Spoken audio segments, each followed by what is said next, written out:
For a few weeks there was a meme going round of Bernie Sanders wrapped up in a warm coat, mittens and a mask.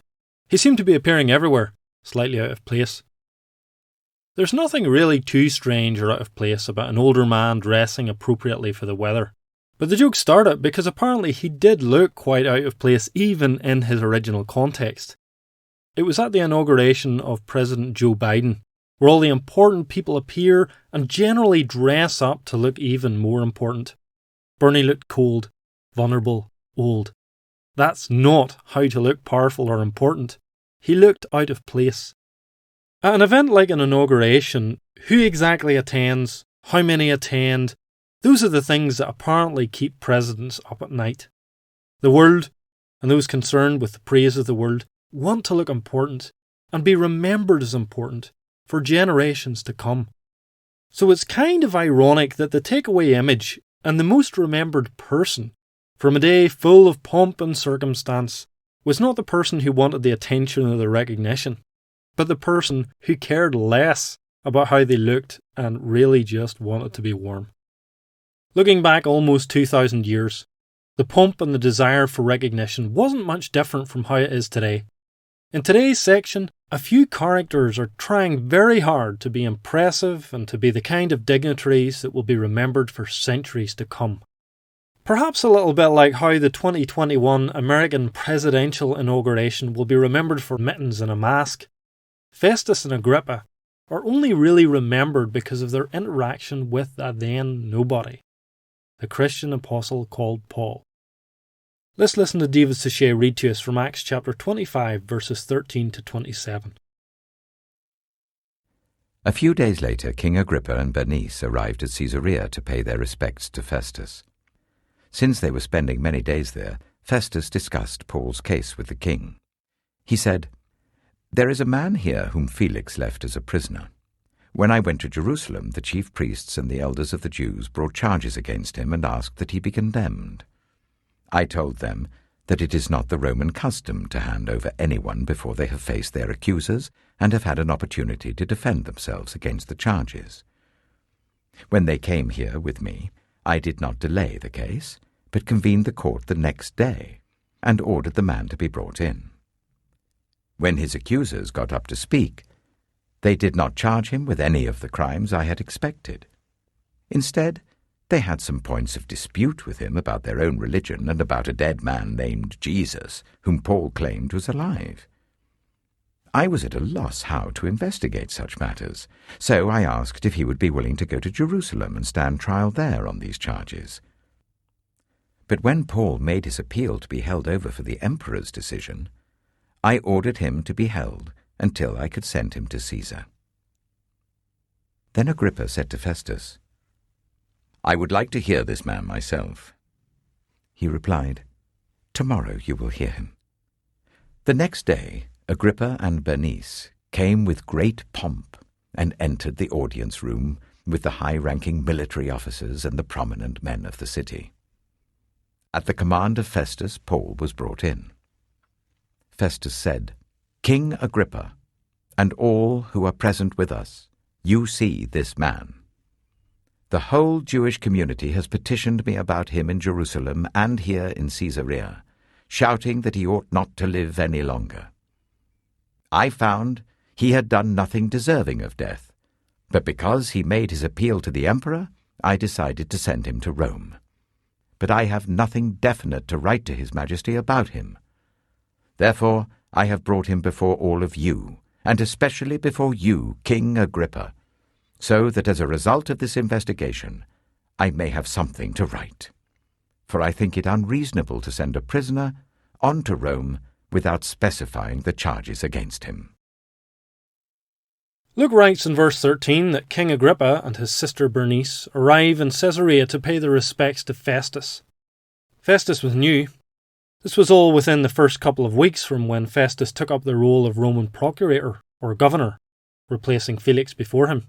So it was kind of like a drawn-out inauguration for Festus.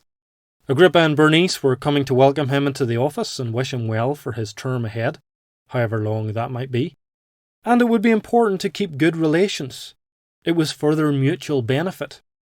Agrippa, like most kings, just wanted some stability and peace so that he could go about his normal day-to-day extravagant lifestyle.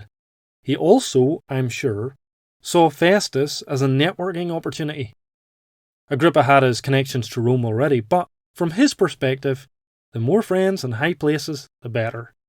Which is why it makes sense, as Luke tells it in verse 14, that Agrippa and Bernice spent many days there. This wasn't just a formal, hello, how are you, welcome to the job. They were making connections, and probably a few schemes, no doubt, that would help both of them advance their own respect and recognition and prospects in the wider world.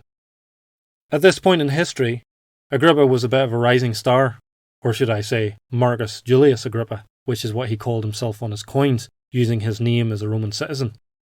In Acts chapter 12, we read about his father, Herod Agrippa I, and his attempts to put down Christianity, killing the Apostle James and his own rather unglorious death at the end of the chapter, thanks to the divine judgment of intestinal worms. When his father died, this Agrippa, Agrippa II, was only 17. So Emperor Claudius didn't give him a ruling position until a few years later, over the area around Lebanon. But by AD 65, Agrippa had his kingdom increased a few times, and seemed to be in a good standing with the Romans as well as Emperor Nero himself. He even renamed Caesarea Philippi, which is a different Caesarea to where Paul is, called Caesarea Maritimia, Caesarea on the sea. Agrippa renamed Caesarea Philippi as Neronius, in honour of his good friend Emperor Nero. Agrippa II, unlike his father, wasn't just so successful at uniting the Jews and the Romans. As I mentioned last week, over the next few years, between Festus and Agrippa, they would eventually lose control, and in order to save his own neck, Agrippa ended up siding with Rome against the Jewish revolt, even playing his own part in the siege and destruction of Jerusalem. Bernice, who came with him, was his sister.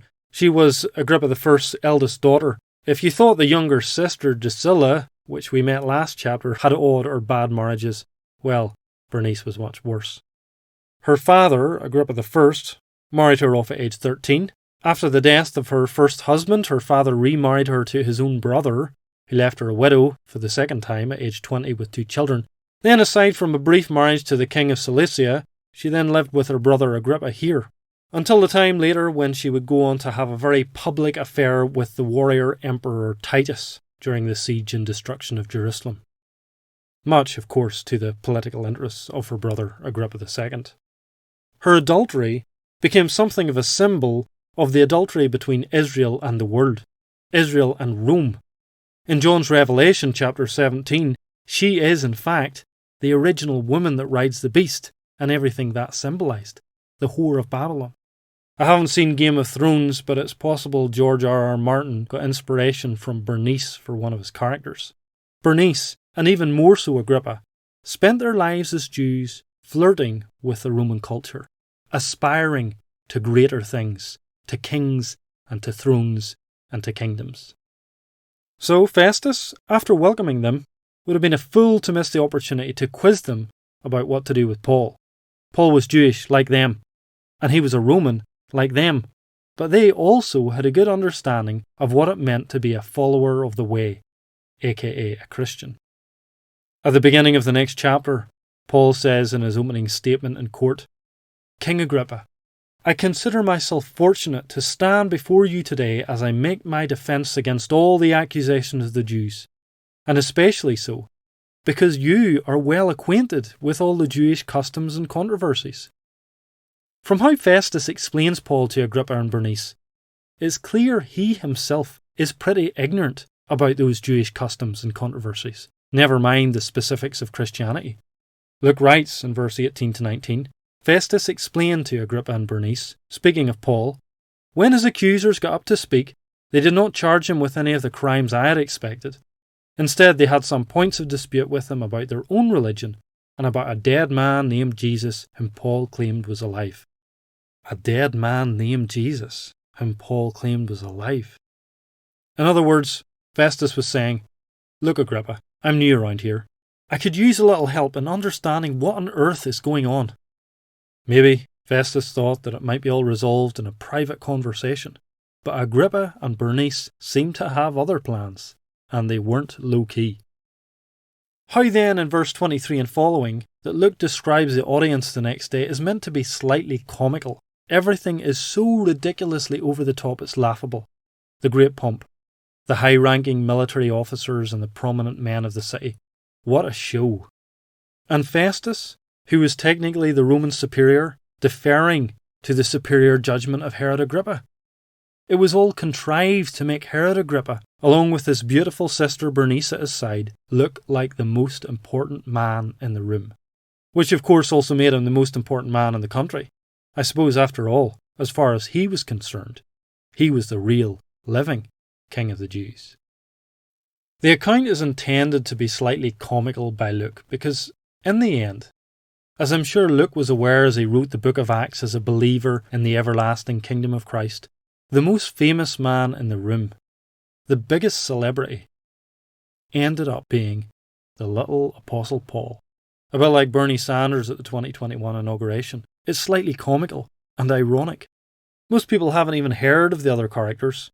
Festus and Agrippa, they're best remembered as some men who interacted with the famous Apostle Paul, not the other way around. Paul was the biggest celebrity in the room. And of course, even bigger than Paul, the man who Paul preached. When Festus mentioned Jesus to Agrippa, he almost certainly deliberately downplayed Jesus' importance. He's just a dead man named Jesus whom Paul claimed was alive. I'm pretty certain Paul didn't introduce his Saviour, the true King of the Jews, the King of Kings and Lord of Lords, God in the flesh, as a dead man named Jesus who is alive. Festus and Agrippa made that age-old mistake of thinking that they were bigger than Jesus. I do like some Beatles songs, and they're still pretty popular, but as time goes on, I'd say one of the things that the Beatles will be remembered for best is the statement that John Lennon made about being more popular than Jesus. In many ways it was a completely understandable statement. He was probably right that the public were more infatuated with the band than with Jesus, and it might have been very reasonable for an unbeliever to predict that the Christian faith would soon decline and disappear. But now looking back, it's more comical really, slightly embarrassing even. King Agrippa was definitely bigger than Jesus as far as he could see. Looking back now though, it's only because of his interaction with one of Jesus' followers that he is even remembered.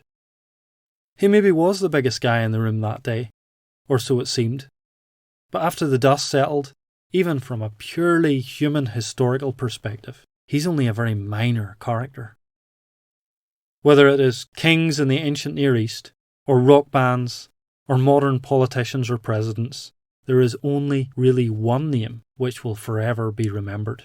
It's that same dead man named Jesus whom Paul claimed was alive. How do you look at Jesus? How do you look at other people? How do you look at yourself? Do you try to look at yourself through the eyes of others, like with a selfie, whether that's from above or below or from the left or the right or the best angle or however many feet away? Are you concerned with friend count or followers or fame or whatever the world considers social success? Or is your true concern about your relationship to Christ, seeing Him for who He really is, the most important character in all of history, and then understanding that all that really matters is how you relate to Him? Like Paul, if you belong to Christ, you might be a nobody in the world, like Paul seemed to be in this courtroom drama. You don't command the attention of the room, or get all the looks for the best fashion, or receive worship or adoration by fans or political supporters. Maybe you don't even seem to have a single soul cheering you on. Be glad.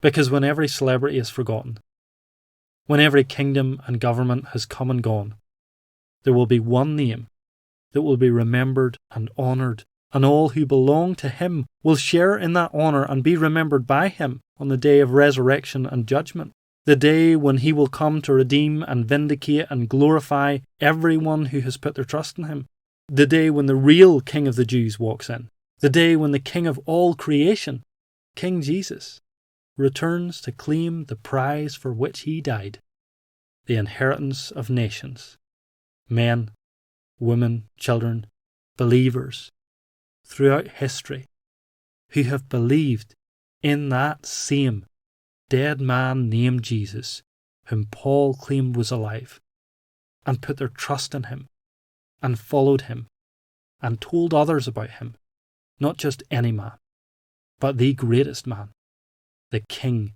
of Kings. Amen.